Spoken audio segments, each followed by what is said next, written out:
Chapter 3 Boxer's Beginnings.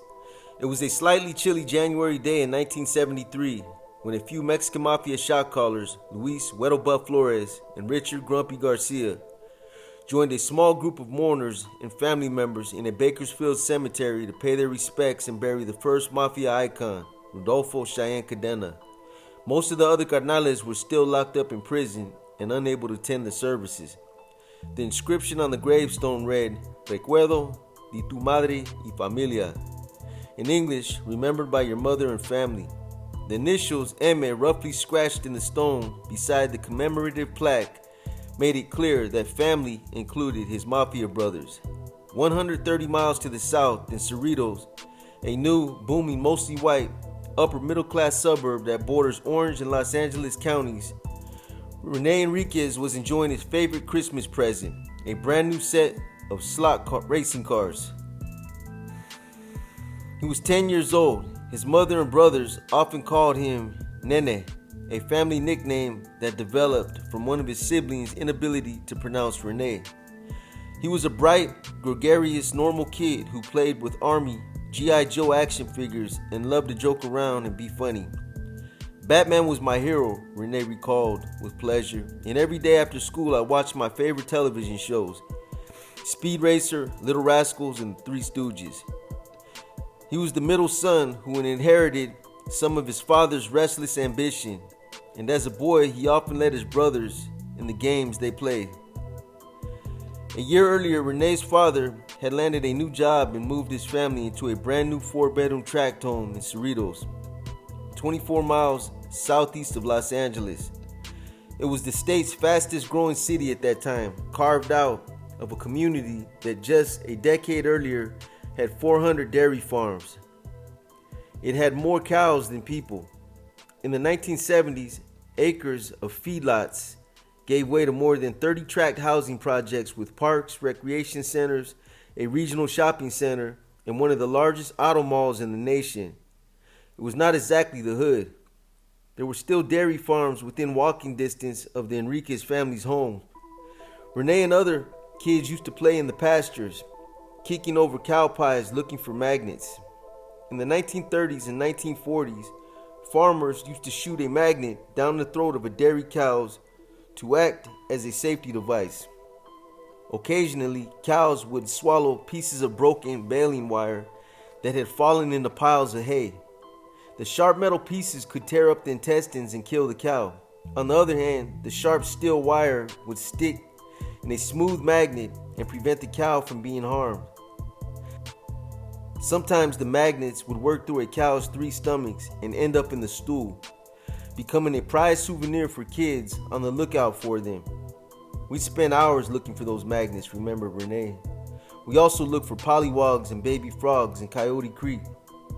And there was an urban legend that deadly quicksand lurked beneath the water's surface, so we always stayed on the edges of the creek. Other times, dairy farmers would pay Rene and his childhood friends with an ice cream Dixie cup or a pint of chocolate milk for raking dung into a pile or picking up the trash in front of the drive-through dairy store.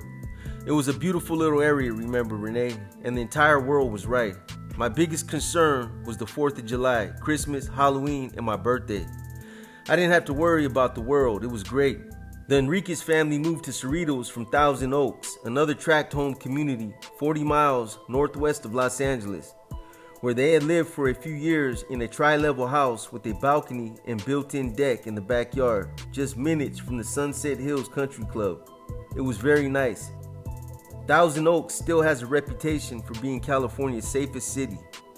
Rene was born July 7, 1962 at Hope Hospital in Los Angeles, and the family lived on 19th Street in South Central Los Angeles during his preschool years, surrounded by relatives and mostly black neighbors.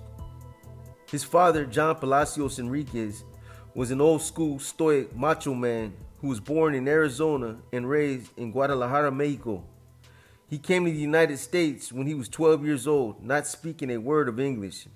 He went to work in a furniture factory when he was 16, learned the trade, worked hard, became a shop supervisor, foreman, and plant manager, and in 1978 opened up his own factory called Resin Craft Decorate Industries. John Enriquez's factory made custom furniture that ended up in fancy restaurants and bars at places like Bonaventure Hotel in Los Angeles and the MGM Grand in Las Vegas. He also owned commercial and real estate and a liquor store. It was the American dream come true. He was prosperous and proud, maybe too proud. He was 30 years old when he married Lupe Olmos on April 18, 1959, a second marriage for each of them. She was a 24-year-old, brown-haired, hazel-eyed young woman from a little town of haciendados called La Noche Buena, just outside the city of Jerez, Zacatecas. You know my Spanish is fucked up. Her family was well off from Mexico. John and Lupe were Catholics. She also secretly practiced a little brujeria, a Mexican witchcraft that combined some of the old Indian ways with Spanish Christianity. Rene walked in on his mother and grandmother once while they were working up something mysterious with tarot cards, and his mom quickly tried to hide them. He looked at them both and said, good-naturedly, "All right, brujas, witches." Rene said, "I love my mother dearly and affectionately," called her Shorty because she wasn't even 5 feet tall. She was warm, full of Mexican folklore and unconditional love. She was also permissive to a fault.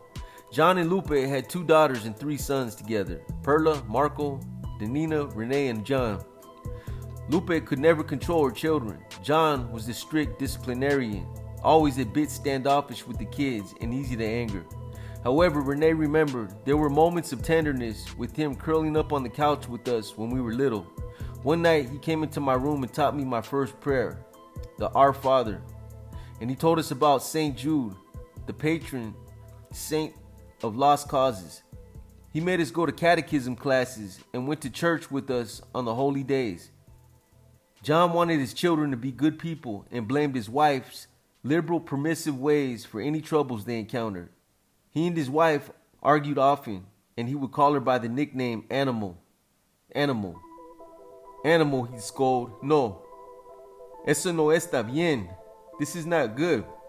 She called him Viejo, the old one. "Leave them in peace, Viejo," she would respond. Rene said, "The constant arguing embarrassed me, and there were few displays of affection between my parents. Once in a great while, I saw them kiss, but I never saw them hug, walk arm in arm, or hand in hand. The sons would always go around their fathers' backs to their mothers when they wanted something, and they would get it. She was always a soft touch. Her husband more and more began to think she was crazy, and he looked down his nose at her from being from the Mexican hill country." Years later, John Enriquez would write to the parole board for his son Rene. By the time he was 3 years old, his mother and I did not get along and couldn't stand each other. We remained together because we thought it would be best for the kids. She did what she wanted, so did I. Neither one of us realized how much harm we were causing them. We failed to give them the nutrient that all kids need to grow, of sound mind and body, and that is love. The womanizing was often fodder for fights. My mom once caught him in a compromising position with an employee at his shop, remembered Rene, and she confronted the woman with a screwdriver. She didn't just want some tramp to steal her man away. During another argument at home, my mother smashed a glass ashtray over my father's head. The children were all crying. I never saw him hit her back. He just took it and told her to stop. On that occasion, my brother Mark actually called the police, who came to the house and broke up the argument. John Enriquez spent more and more time at work and less time at home.